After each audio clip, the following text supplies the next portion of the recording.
Don here from Essential RC, second video. The first video was a live stream that I did of the unboxing of the new AtomRC Beluga, and here it is assembled. So to recap quickly, the unboxing, pretty impressed with how it was packed in the box, very tightly fitted in the box.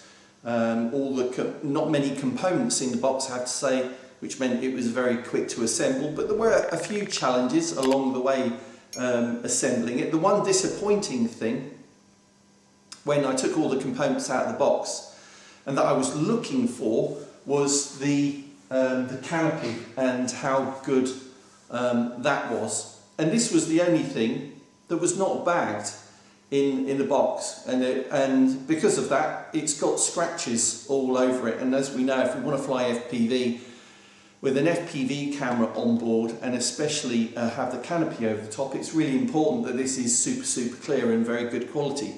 And it's not. It's as simple as that. It's got marks all over it. So I've got onto the supplier on AliExpress about that, and I'm hoping they'll agree to send me a replacement. But otherwise, I mean, it's designed well, fits well, and it's got the hole in the front and two in the back for ventilation for the video transmitter, if that's where you have it, so that's good.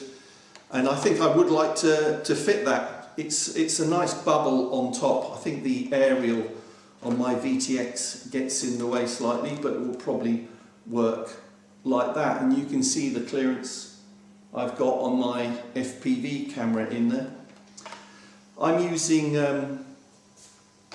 DJI 03 with an XF robot head tracker and C20T gimbal, which was pretty easy to put together. Previously used this type of gimbal for Cadex warp snail, but it's obvious that XF robot make this for Cadex, and I've done a version for DJI 03 and 04, and I think this is, you know, the next level up that we had on those 3D printed gimbals that I was using. You can get those from AtomRC, that 3D printed style, and the individual servos that you put into it, but they're never going to be as good as something that is a complete unit and designed for the task.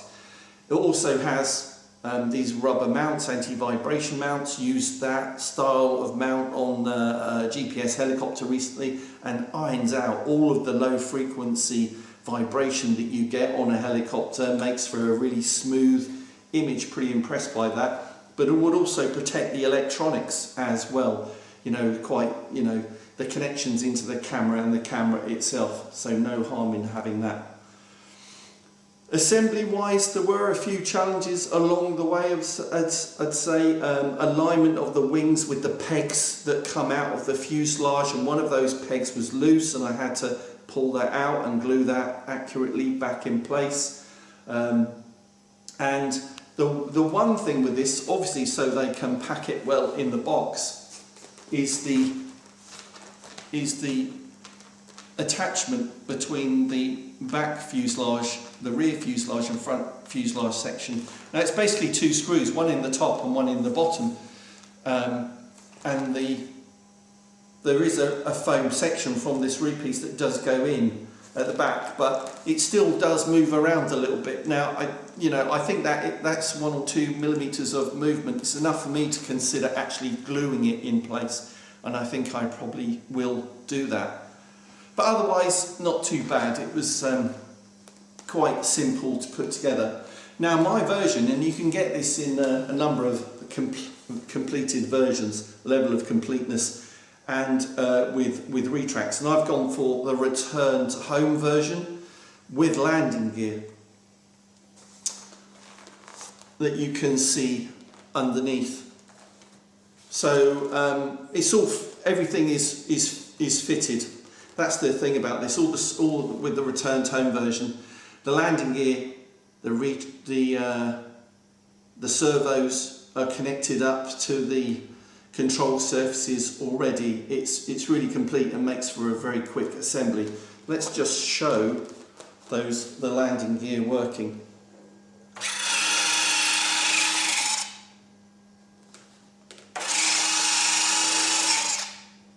Quite nice, as expected, with electric retracts like that. The other thing that you get with the return to home version is the flight controller. Let me just take the nose off, which, point out, is also is removable, held in by a magnet. But if I take that off, you can see the AtomRC F405 Navi Deluxe in there. So when you get this return to home version, the first thing you need to do is put it together, obviously, but you need to put in your receiver. So I'm using a Radiomaster ER8, which runs on ELRS. That comes with a cable to plug it into a flight controller, but you need to put a DuPont connector on the other end, as you can see in there, I hope, just with female pins, so that you can provide it with power and the negative pin and RX and TX into RX and TX2. Other features to point out on this, you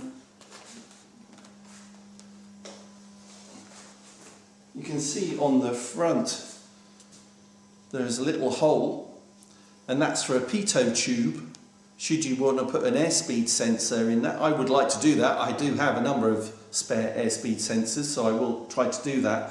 But I think the problem could be is that the F405 flight controller will not allow me to directly plug into it, and I'm not sure it will work or have this, the spare UART for me to plug that into. Moving back, you've got some cooling vents on the side. The motors and the speed controllers are already in place. I just had to put the propellers in place. On the wings, as I said, all the servos were already installed and already connected up, and not a large number of connections back into the fuselage, so that was quite easy. There's a very big bay inside for your battery, and what I've got in here is a 6S 6000 LiPo, so quite big LiPo, and I think what they said you can go up to is 6S 1P or 6S 2P lithium ion 21700 cells, which I do have loose cells and I'll try and do that, but you can see the pack in there and the GPS unit at the back already, that's already mounted and wired into the flight controller. And I'm using a separate little LiPo battery, 3S battery, to power the gimbal, because again I don't think I would be able to power that from the flight controller as it is. I would have to go up to a larger flight controller. So you notice on top here I have the C20T gimbal, using that together with the HAD tracker. If you want to know how to put that together, I will, for DJI 03 or 04, I will do a little video on that, so look out for that. Moving to the back, you can put the VTX under here. There is a foam insert, there's a 3D printed cover you can put on here if you do choose to put your VTX in there. I'm not doing that. I've got it here, mounted in this C20T mount for that gimbal. Otherwise, moving to the back, servos already in place, and I just had to push the horizontal stabilizers on and a couple of screws to hold that in place, and the same with the vertical stabilizer. Servo was already in place and connected up. So the next thing after plugging in the receiver is that you will want to set up iNav on the flight controller so that it does what you expect it to do and that it provides the telemetry you want to the goggles. So let's have a quick look at that. Okay, so before I get into the iNav configuration and what you get as standard, let's have a look at what I've set up on my TX16 to map to that iNav setup. So first thing, connecting to the receiver, you remember I mentioned that, well, with ELRS receivers from Radiomaster, like the ER8, we use what we call a bind phrase. Now, if you've not set a bind phrase before, very easy to do. You need to set it on the transmitter and you need to set it on the receiver. So to do that, we use the Wi-Fi capability of both of those, both the transmitter and the receiver. To set the bind phrase on the transmitter, we go into sys and we would go down to Express LRS, Wi-Fi connectivity, and enable Wi-Fi. You would do that, click on that, and that will enable Wi-Fi on here. And then on your smartphone or on your laptop, you connect to that Wi-Fi. That would be Express LRX TX. You would enter the password for that Wi-Fi, Express LRS, all lowercase, and then go to 10.0.0.5 on your browser, and you will see a page presented and you enter your bind phrase. For me, it's essential RC, capital E, capital RC, simple as that, and then you save that. Then you're done on the transmitter. You only have to do that once. Then you do the same for your receiver, but you plug in power to the receiver. I've got it in the Beluga at the moment. It gets power from the flight controller. Leave it on for a minute, and after a minute, it will enable its own Wi-Fi. You don't have to do anything, but you do the same. You connect to that Wi-Fi, and that Wi-Fi will be named Express LRS RX. You connect to that, you enter the password for that Wi-Fi network, which would be all lowercase Express LRS. You go to 10.0.0.5 in your browser and then set the bind phrase on that page. And then you're done. You should see the transmitter and receiver connect together and you will be able to control surfaces as I can here. Right, now that you've bound, I've created a new model, but what you will want to do is, now this is a 4-in-1 TX16S, so it has all of those legacy protocols like DSM2 and DSMX and the FR Sky protocols and Futaba protocols, but I want to use ELRS, and that I've got an ELRS external module. So you see here, I've disabled internal RF and I've enabled external RF, the external module, and I'm using CRSF, the Crossfire protocol, to use with ELRS. Moving across, nothing under heli setup, nothing under flight modes. Inputs. Now, it's important because you need to know what the inputs are into the receiver. Now, for the Beluga, Channel 1 is aileron, so you can see here I've set up 3 position rates on switch SA, 100%, 66 and 33% weight with 30% expo. And I do that with elevator as well. That's all on channel 2. Throttle is channel 3. Rudder is channel 4. Then I have set arming in iNav to SG switch. The flight mode, whether it be off or acro or angle mode, I've put on channel 6. I've got a tune to go between different modes for auto tune and things like that. Channel 8 I've left blank, but out of the box, channel 9 is flap, and I'm using switch FB for that. Then nav. So if I want to do cruise or loiter, I've put that on channel 10. Channel 11, 8, 9, 10, 11. 11 is gear. So in the Beluga, gear is plugged into channel 11. You could move it to a different channel on the receiver, but I've left it as standard. So I thought it was a bit strange how they've left a gap between rudder and flap on channel 11, but that's what they've done. And 12 is landing gear. So I've used 10 for some nav modes, and did I say gear is on 11, and then return to home is on 12. I've mapped mixes to each of those. That's just my standard thing that I do, even if I don't really use them for anything. But for the one thing where I do particularly use is flap, because you want to set your 3 positions on flap: the neutral, off position, up position, a little bit of down flap for takeoff, and then a lot of flap for landing. So I use a custom curve for that. You don't add any sub trim or reverse any of the channels. You do that all within iNav. You mustn't do that there.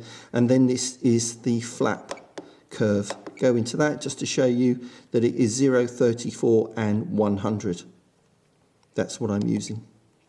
Otherwise, moving further across, you can see under special functions that I'm using, you know, all of those little sound files so that I know what each of my switch position does. Middle rates, low rates, acro mode, angle mode, disarm motors, and things like that. Really, really useful, because even before I take off and before I've plugged the flight battery into the aeroplane, I want to remind myself of what switch does what, and I do that before I even think about going and flying, so that I do not have to look down at the transmitter. But generally, between all of my setups, I use the same switches when I'm flying FPV, and especially when I'm using iNav. So I hope that helps. At the time of recording this video, the latest available version of iNav is version 8, but the pre-installed version of iNav that you get on the flight controller that comes with the Beluga Return to Home version is version 7.1.2, and it is the version 7.1.2 iNav configurator that you need. The link to download that will be in the video description for this video. So what you're looking at now is a screenshot of starting up the iNav configurator.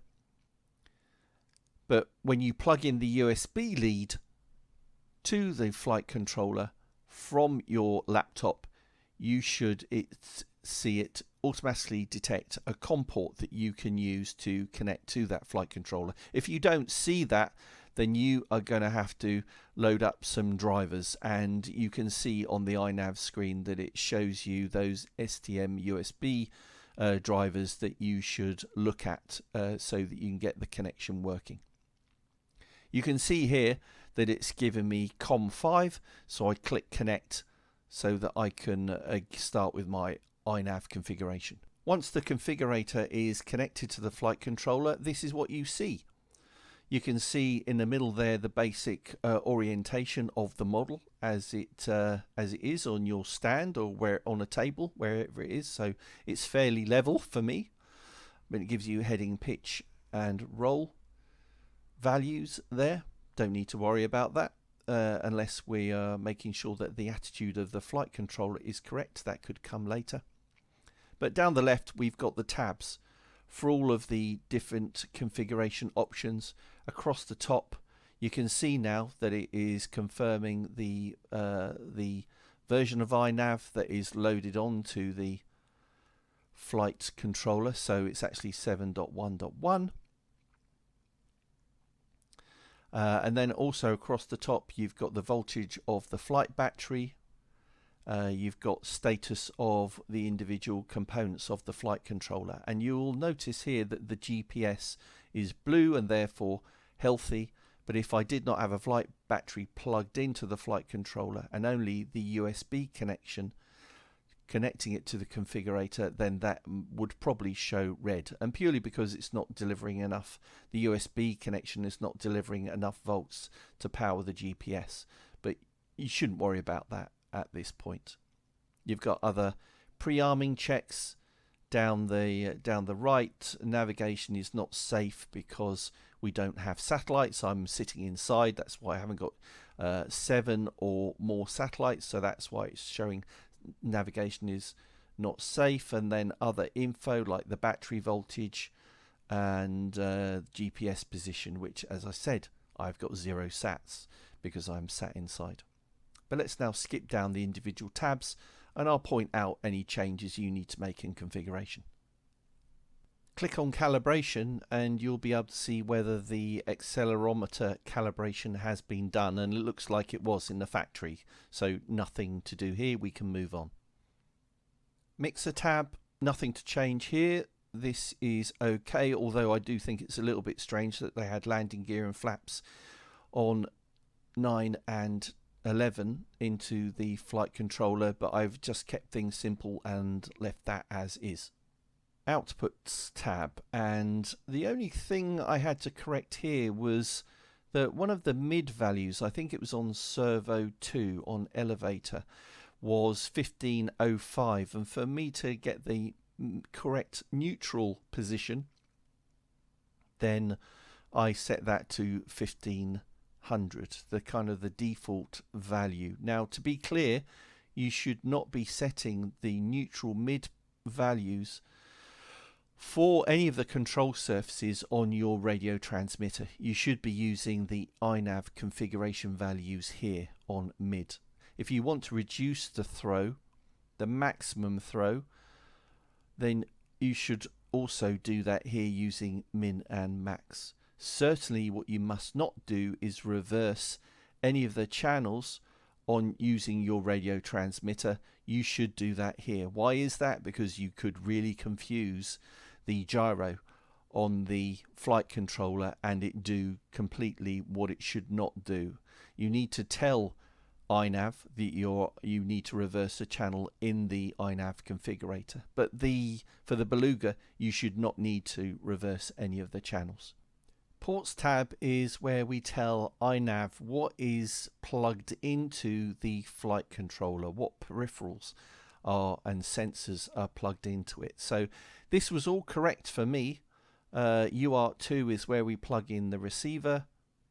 The GPS is plugged into UART4, and for me I will have my DJI 03 FPV camera plugged into UART5, and MSP display port is correct for that. If you're using analog or some other FPV system, you may need to change that.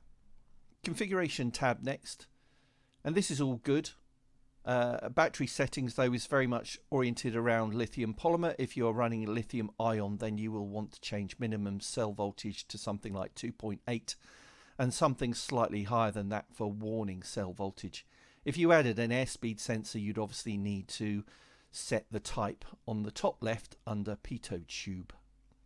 Failsafe tab, and for me this was set to RTH, which is returned home, which is what you would want, I think, for a fixed wing RC aeroplane. You certainly would not want it to drop or to land, because that could result in a crash, almost certainly would result in a crash. But I think with RTH, in my experience, if you do get a failsafe, it will return to home location and then loiter. So you should also check your loiter settings as well. Receiver tab. So top right, you are telling iNav what the receiver type is and how it can communicate with the receiver. So for Radiomaster ELRS receivers, it uses Crossfire, CRSF. It was that by default. Nicely. On the left, when you move the sticks, you'll be able to see the bars, coloured bars, change on that view there. So this is a very quick way to ensure that your radio transmitter is talking to your receiver and the receiver is talking to the flight controller.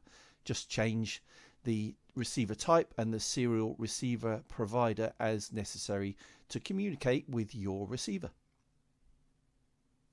Modes tab next, and you will want to review this carefully and almost will certainly need to make changes.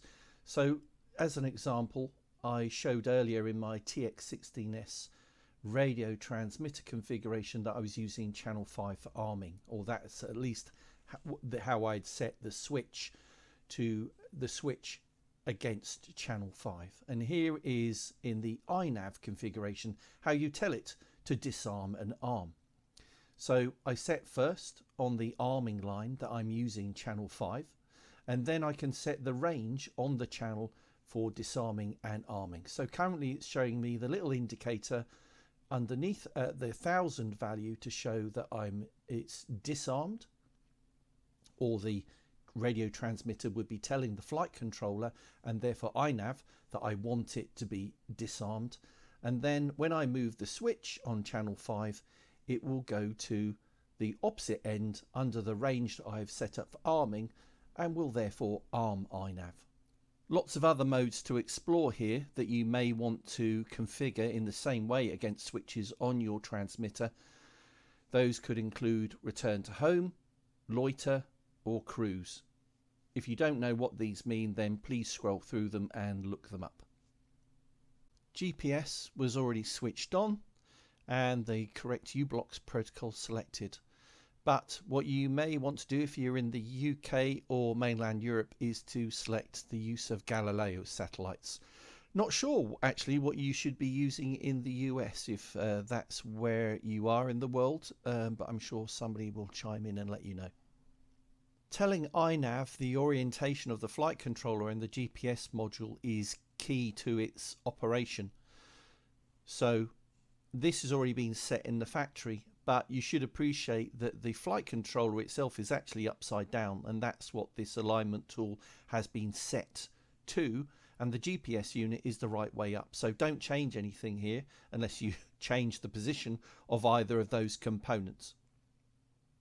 OSD tab next, or on-screen display, and this is where you tell iNav what telemetry to display in your view that you're going to see in your goggles and where exactly to show that telemetry information on that view. So you can see here how I've laid out my OSD. I suspect you'll want to do something completely different or show different information, but there's a huge amount of information you can certainly display here. And this is why I like the RTH version, the return to home version of AtomRC products, because you get the flight controller, it's set up already, and you just have to choose and customize what you want your OSD display to be. But it's certainly a wealth of information that's invaluable when you are flying an FPV RC airplane. I don't know how people do it without this information, to be honest. It's great for showing how much voltage and how much battery you have left, how high you are, how fast you're going, how far you are from home, your return vector to get back home, and what modes you're in, and how many satellites you have, and the strength of your RSSI signal. So it's all great information to display, and you should review this carefully and set up your OSD display to your liking. I have no doubt that you will have spent quite a bit of time going through these tabs, at a minimum the ones that I've covered, and possibly some of the others I haven't mentioned, which are optional and don't need to be changed before you fly for the first time. But if you spent quite a bit of time to doing this, it would be a shame if you lost it, and therefore it's important that you save your configuration should you need to reset it back to that. So I urge you to go to the CLI tab at the bottom, the command line interface. You will see the command line, type dump, D-U-M-P, and then press enter, and it will list out the script that you would need to run in the CLI again to reinstate the configuration that you have just set up. Save that away somewhere on your laptop or desktop computer, so that should you need to reflash iNav 7.1.2 or a later version, maybe iNav 8 or 9 in the far future, then you can very easily get back to that configuration that you are using. No doubt after the first few flights you will come back and you will tune it, change the OSD, change your modes. I suspect you will do that. Then save the configuration again. The file name includes a date timestamp, so don't be worried about earlier versions. Make sure you keep the latest version so you can reinstate it. Otherwise, that's it for iNav setup of the AtomRC Beluga. Okay, so there you go, that's my coverage of the quick assembly and what I think of this new AtomRC Beluga. Quite like it. I'm a bit disappointed with the canopy. Why? I mean, just this is an FPV aeroplane, so that is the one bit I was really looking forward to. Having, for so many airplanes that and jets that I've converted to FPV, you kind of hope that the quality of the canopy will be quite good. But when you get something that is designed for it, you would expect it to be absolutely brilliant and crystal clear, and it was damaged a lot, and I hope they give me a replacement for that. So where do I go with this now? I think just a few cables to tidy up, and I'm wondering what to do in terms of adding some colour to this, because it is obviously all white foam, and they do give us a sticker set, a sticker sheet, but I think I might go with that initially. But what I would like to do is to add some paint to this. But the problem with foam, EPO foam like this, is you can't just paint it because the paint won't stick to it. I've had this way back with multiplex models and any other EPO foam model. You have to do something to remove the shine from it. Now, back in the day when I was doing multiplex models, Multiplex did a multi-prime product where you basically put it on a cloth and then you just wiped it over, and it would take off the shine almost, so that when you put the paint on, it would stick to it. There would be a key for it to go on to the foam. So I think I might do that eventually, but I think the important thing is to get this flying, get it working as I want with iNav, and see if it flies nicely on this setup before I make it look prettier. So anyway, thanks for watching. Links for everything that I've used, including the C20T gimbal, the DJI O3, and everything else, the head tracker, is all in the video description, or if this is on Facebook, then the first comment below. But thanks for watching Essential RC. See you again soon. Bye.